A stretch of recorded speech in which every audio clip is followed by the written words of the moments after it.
Question number 56, यदि बिंदु 1, x, 5, 2 और 9, 5 संरेख हैं तो x का मान बताइए।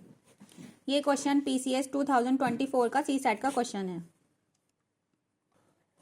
इस क्वेश्चन को सॉल्व करने के लिए सबसे पहले हम वर्ड लेंगे संरेख। संरेख का मतलब होता है जो बिंदु एक ही रेखा पर हो, उन बिंदुओं को हम संरेख बिंदु कहेंगे। हम सबसे पहले ये लेते हैं 1, x। इसका मतलब ये हुआ कि जब भी हम कोई लाइन खींचते हैं तो हमारे पास दो एक्सिस होती हैं लाइन को खींचने के लिए। एक होती है x एक्सिस और एक होती है y एक्सिस। एग्जाम्पल, अगर मैंने ये लाइन खींची है तो मेरी ये लाइन सीधी है तो ये x एक्सिस पे बनी है, ये हमारा x एक्सिस होगा। सिर्फ इसमें लंबाई है। अगर मैंने ये लाइन ऐसे ऊपर उठा दी इस वाली लाइन में, लेकिन जो सीधी वाली लाइन है उसमें हमारा जो y है वो 0 है, y इक्वल्स टू 0 है। लेकिन ये ऊपर वाली लाइन अगर मैंने खाली सिर्फ ये वाली लाइन खींची तो इसमें हमारा x एक्सिस नहीं है, सिर्फ y है। इसमें इस वाली लाइन में हो जाएगा हमारा x इक्वल टू 0। फ्रेंड्स, इसमें y इक्वल्स टू 0 हुआ है और इसमें x इक्वल्स टू 0 हुआ है, क्योंकि ये लाइन ऐसे नहीं खींची है। लेकिन अगर मैं कोई लाइन ऐसे खींच दूं तो इसमें क्या है, इसमें दोनों एक्सिस आएंगी। इसमें x की वैल्यू है, इसमें x की वैल्यू भी है और y की वैल्यू भी है। अब इन्होंने जो हमें ये क्वेश्चन दिया है, इन्होंने हमें क्वेश्चन ये दिया है कि x, y, यानी कि इसमें x की भी कुछ वैल्यू है और y की भी कुछ वैल्यू है। इसी तरीके से इन्होंने हमें 3 पॉइंट्स दे रखे हैं। अब सबसे पहले हम बनाएंगे इनका डायग्राम, इन तीनों पॉइंट्स का। क्वेश्चन के हमें पॉइंट दे रखे हैं 1 और x। जो हमारा फर्स्ट वाला जो पॉइंट होता है ये हमारा x एक्सिस पे होता है, x पॉइंट होता है। तो हम सबसे पहले x है हमारा 1, हम यहाँ पे निशान लगा देंगे और हमने माना है यहाँ पे 1 पर आ गए हैं हम, और x की हमें वैल्यू फाइंड आउट करनी है। उसके बाद हमें दे रखा है 5, जो 5 और 2, यानी कि पहले हम यहाँ पर 5 आएंगे और यहाँ से 5 से ऊपर चढ़ेंगे यहाँ, ठीक है, और 2 के पास, यहाँ 5 और 2 पे हमारा ये निशान आया, हमने यहाँ लगा दिया। उसके बाद इन्होंने थर्ड पॉइंट हमको दिया है 9 और 5।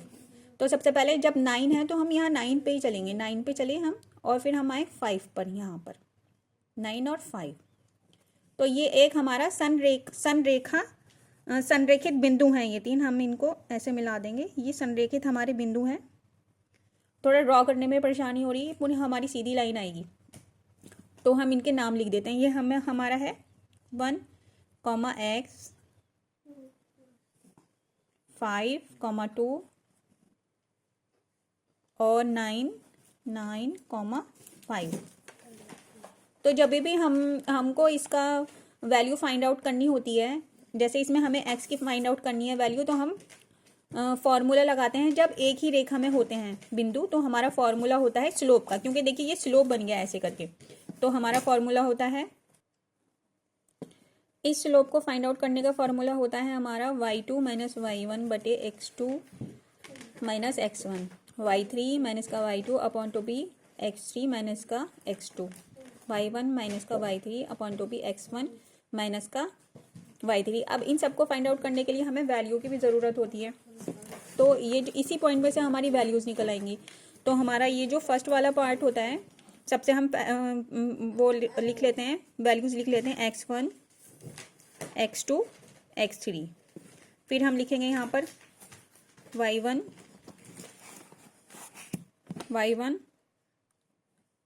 y2, y3।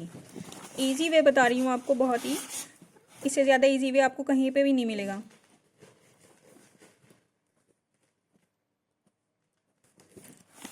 सबसे आगे वाली जो वैल्यूज़ होती हैं वो हमारी x की होती हैं। यहाँ 1 लिख दिया, इसके बाद x की वैल्यू नेक्स्ट आएगी 5, फिर नेक्स्ट वैल्यू आएगी 9। उसके बाद जो बाकी इधर वाली वैल्यूज़ होती हैं वो हमारी y की वैल्यू होती हैं। तो ये हमारा आ गया x, 2 और 5। अब हम ये सारी वैल्यूज़ को फॉर्मूले में पुट कर देंगे। हम इस वाले फॉर्मूले में वैल्यूज़ पुट कर देंगे। y2 की वैल्यू हमारी कितनी है 2 माइनस का y1 की वैल्यू कितनी है x, 2 माइनस का x, और x2 की वैल्यू कितनी है हमारी 5 माइनस का 1, x1 की वैल्यू 1 है। इसी तरीके से हम इसमें y2 minus y1, x2 minus x1 equals to y3 minus y2, x3 minus y3 से यहाँ पर जो वैल्यूज़ हमने निकाली हैं क्वेश्चन में से वो सारी इसमें हम पुट कर लेंगे, देन इसे सॉल्व कर देंगे। 2 माइनस एक्स ऐसे निकाल लेंगे, 5 में से 1 गया तो 4, 5 में से 2 गया तो 3, 9 में से 5 गया तो 4। इस 4 से ये वाला 4 कैंसिल हो जाएगा, और 2 ये वाला 3 इधर आ जाएगा, माइनस का 3 इक्वल्स टू एक्स। एक्स की वैल्यू आ गई हमारी माइनस का 1।